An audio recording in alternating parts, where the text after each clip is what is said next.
तो साथियों नमस्कार और स्वागत है आप सभी का हमारे YouTube चैनल स्टडी सर्किल में। और इस वीडियो में हम बात कर रहे हैं विषय भूगोल के तहत ध्रुवी भंवर के बारे में या पोलर वोर्टेक्स के बारे में, जो शब्द अभी काफ़ी चर्चा में बना हुआ है। हालांकि यह चूंकि भूगोल विषय का बात है और ऐसा है कि यह काफ़ी मतलब भूगोल जैसा कि एक विषय है, उसके तहत ये एक काफ़ी पुरानी अवधारणा है, लेकिन अभी चर्चा में काफ़ी बना हुआ है ध्रुवी भंवर। तो ध्रुवी भंवर की अगर हम बात करें या पोलर वोर्टेक्स की बात करें तो यह ध्रुवी क्षेत्रों में घूमने वाली ठंडी हवा का एक बड़ा क्षेत्र होता है, जो कि एक कम दबाव का क्षेत्र होता है। और यह भंवर उत्तरी और दक्षिणी ध्रुव के आसपास होता है, जो कि सर्दियों के मौसम में बनता है और ध्रुवी जेट स्ट्रीम के साथ जुड़ा होता है।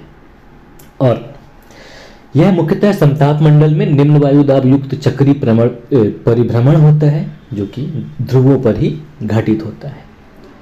और ध्रुवी भंवर का निर्माण जो है ध्रुवी क्षेत्र और मध्य अक्षांशों के बीच तापीय विभेदन के कारण होता है। मतलब यह है कि ध्रुवी क्षेत्र का तापमान जहाँ की बहुत ही ज़्यादा ठंड होता है और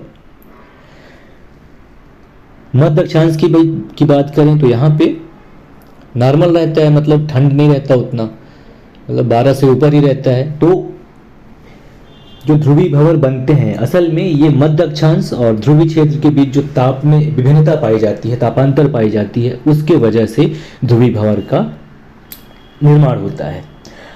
अब इससे अगर हम प्रवाह की बात करें कि ध्रुवी भंवर का प्रवाह किधर से किधर जाता है, तो असल में जो शीत वायु का प्रवाह है या ध्रुवी भंवर का प्रवाह है, ये ध्रुवी क्षेत्र से दक्षिण की ओर होने के कारण उत्तरी अमेरिका के उत्तर एवं उत्तरी पश्चिम भागों में हिमवृद्धि और अति न्यून तापमान की चरम स्थिति इसकी वजह से उत्पन्न होती है। और यह कि जो आर्कटिक क्षेत्र हैं यहाँ के समताप मंडल में निम्न दाब से उष्ण स्थिति उत्पन्न हो जाती है, जो कि उत्तरी अमेरिका पश्चिमी यूरोप में चरम मौसमी घटनाओं में वृद्धि करती है। इसके अलावा यह उत्तरी अमेरिका में यातायात सुविधाओं को बाधित भी करता है और इसकी वजह से विभिन्न सारी व्यावसायिक जो गतिविधियां हैं वो रुक जाती हैं, जिससे आर्थिक हानि भी होता है। हालांकि जो ध्रुवी भंवर है इसकी घटनाओं में जो वृद्धि हो रही है उसका वजह ग्लोबल वार्मिंग है, यानी कि ग्लोबल वार्मिंग की वजह से ध्रुवी भंवर की घटनाओं में वृद्धि होती है और मध्य अक्षांशों और ध्रुवी क्षेत्र के बीच तापीय विभेदन इसके लिए एक महत्वपूर्ण जिम्मेदार कारक है। अब ध्रुवी भंवर उत्क्रमण की बात करें, यानी कि इसके रिवर्सन की बात करें, इसके जब ये खत्म होता है तब क्या होता है। ध्रुवी भंवर उत्क्रमण असल में ध्रुवी भंवर का कमजोर होना या टूटना कहलाता है, जो आमतौर पर अचानक जो समताप मंडलीय वार्मिंग घटनाएं हैं उनके कारण होता है। इस घटना में क्या है कि समताप मंडल में जो तापमान है कुछ ही दिनों में, यानी कि ठंड के बाद से कुछ ही दिनों में 50 डिग्री सेल्सियस तक बढ़ सकता है, जिससे ध्रुवी भंवर कमजोर हो जाता है।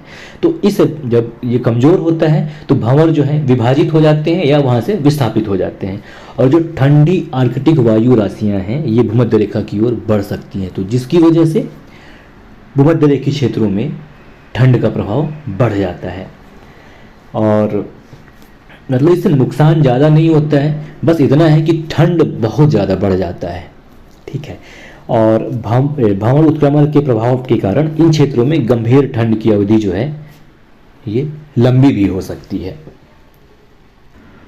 तो ये था ध्रुवी भंवर के बारे में एक संक्षिप्त जानकारी। नमस्कार, जय हिंद।